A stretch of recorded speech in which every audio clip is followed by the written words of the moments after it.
Hello, my third grade friends. It's me, Mrs. Robinson, and I heard you have been learning about local histories and landmarks. So I am so excited to do a narrative input with you today.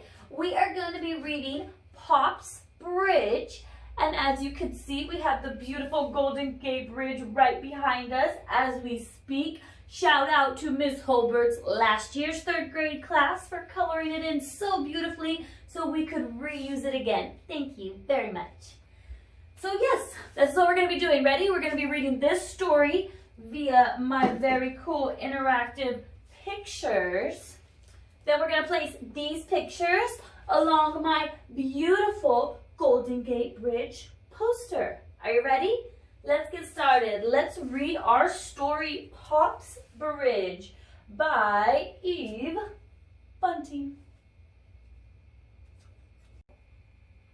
My Pop is building the Golden Gate Bridge. Almost every day after school, Charlie Shue and I go to Fort Point and watch. The bridge will stretch across the bay from San Francisco to Marin. People said this bridge couldn't be built. Some call it the Impossible Bridge. They say the bay is too deep, the currents too strong, the winds blowing from the ocean too fierce. But I know Pop can do it. Whenever I say he is building the bridge, Mom laughs. There's a crew of more than 1,000 men working on that bridge, Robert, including Charlie's dad, she reminds me. I know that, but I just shrug. To me, it's Pop's bridge. He sounds so proud of his dad to be a part of building this Golden Gate Bridge. I know I've driven over the Golden Gate Bridge. Have any of you? With your parents, I mean, at least? Clearly you haven't driven, have you? I hope not. That would be so scary. Ready? Pop's a high Iron Man, balancing on the slated catwalks, spinning and bending the cables. He climbs so high that sometimes clouds come down around his shoulders. When the fog rolls in, he disappears completely. That's why the high Iron Men are called Skywalkers. Charlie's dad is a painter. The painters start work long before the bridge is even finished. My Pop says if it weren't for them, the bridge would just rust away. But I think he's just saying that to be nice. The Skywalkers have the most important job of all. He is so proud of his dad. What was the academic word that they would call the job of those men on the high balancing catwalks? What was that called again? Skywalkers. Yes, great job. What an academic word.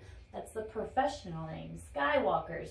They're walking high up in the sky. Look at them. Oh, that'd be so terrifying. I would be so afraid. Oh, look at him. At Fort Point, I look for Pop through the binoculars. Ooh, that's what he's using. You see how he's looking through those binoculars? He's using those binoculars to see his dad. Let me start over. I'm sorry. At Fort Point, I look for Pop through the binoculars that Mom lends me. The workers look alike in their overalls and hats, but I can always find my Pop because of the red handkerchief he ties at his throat. It's his own scarlet signal. I don't worry much about him on days when the sun sparkles on the water. It's so beautiful, I can forget that it's dangerous too. But when the wind blows through the Golden Gate, the men cling to the girders like caterpillars on a branch. On foggy days, my hands sweat on the binoculars. Where is he? I can't find him. When I find him, I try not to look away, as though the force of my eyes can keep him from falling. That would be so scary. Think about that. Think about watching your dad through little binoculars working on this really, really high bridge, and then all the workers start like, whoa. That would be really scary. Those men are so brave. So brave to want to work way up there high. Look at how high on the bridge. Look at down here's the water. They were working right here, clinging to the iron till it didn't fall when it was windy. So scary. Takes a lot of courage. You ready? Let's keep going. At my house, Charlie and I work on a puzzle Mom bought us. Charlie and I work on a puzzle almost every day. It almost feels like we're Skywalkers building the real thing. We're almost done, Charlie says. I wonder which of us will put the last piece. That made me think, my pop built that bridge. He should set the last puzzle piece in place. That's only fair, even though Charlie might think his dad should do it. When Charlie isn't looking, I slip one of the pieces into my pocket, later to hide it in my room to save for Pop. Ooh, that's kind of sneaky though. It's not very fair. But he is definitely proud of his Pop. The impossible bridge is nearly finished. One evening, Mom and Pop and I walked down to Fort Point. The bridge hangs between stars and sea. It's like a giant harp, my Pop says. A harp for the angels to play. I look up at him and can tell this wasn't just a job to my Pop. He loves the bridge. I bet I would love the bridge too, knowing how much effort I put into building it, and then I get to see it every single day. That would be the coolest. He must be so proud. In San Francisco, there is great excitement. Everyone is waiting for opening day. Charlie and I have watched nearly every bit of the bridge go up. We saw the two spans come together from opposite directions. We saw the roadway go in, and my Pop did it. No one can be prouder than I am, not even Charlie. After all, my dad is a Skywalker.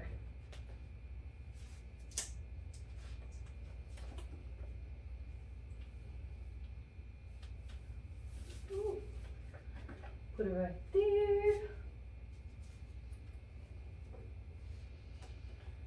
And then one day something terrible happens. Charlie and I are watching as the scaffolding pulls away from the bridge. There's a noise like a train wreck as the scaffolding crashes down into the safety net. The net tears loose and men go with it into the swirling tide. I can't breathe. I can't think. Oh my goodness. Could you imagine? They're watching these men working on the bridge, and then all of a sudden, men are falling down into the water from way up here. And their dads are both working on that bridge. Oh no. Let's see what happens. Let's see. We'll find them. I promise. We have to. I sweep the binoculars up and down the bridge cables, looking at every painter hanging high on his Jacob's ladder or swinging in the bosun's chair like a knot on a rope. Be there, Mr. Shoe, I pleaded, and then I spot him over by the cross girder. I yell. Charlie fumbles for the binoculars. I help him. He looks where I point. He's there. He's safe. Charlie gasps. The next day we find out that only 2 of the 12 men in the water were saved.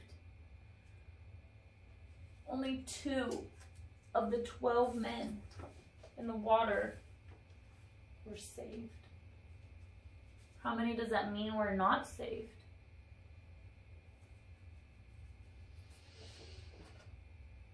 10. 12 take away 2. That's so sad. I think about that day. At night, half asleep, I see the bridge shake. I hear the crash. One of those men in the water could have been Pop or Charlie's dad. I finally understand. I feel ashamed. Equal work is equal danger for Skywalkers and for painters. He had self-awareness right there. He realized, wow, that's scary. That could have been anybody's dad. That probably 10 of those people were probably somebody's dad or brother or uncle or son or that didn't make it. That's so sad. And he has self-awareness. He's realizing how dangerous this job was. But the work goes on. A new safety net is put into place. Pop says there's less talking and joking now among the men. There's remembering. But the bridge must be finished. And at last it is. We watch through Mom's binoculars as the golden spike is drilled in at the center of the main span. Now the celebrating can begin.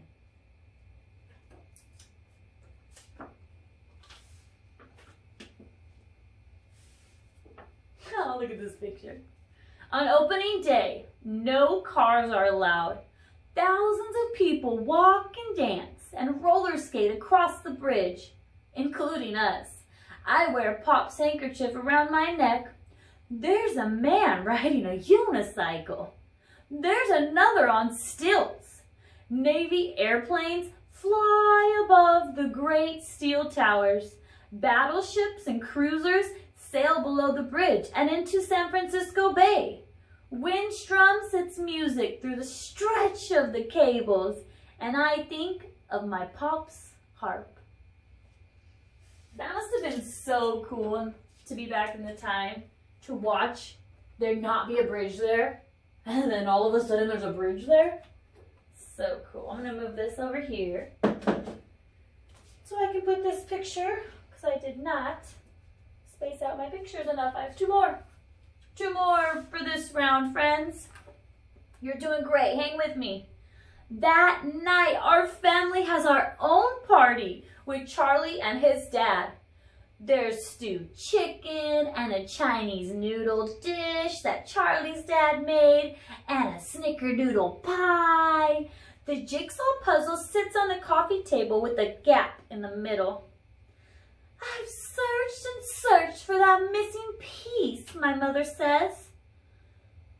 A good thing we didn't leave our bridge with a space like that, Mr. Shoe says. Pop chuckles.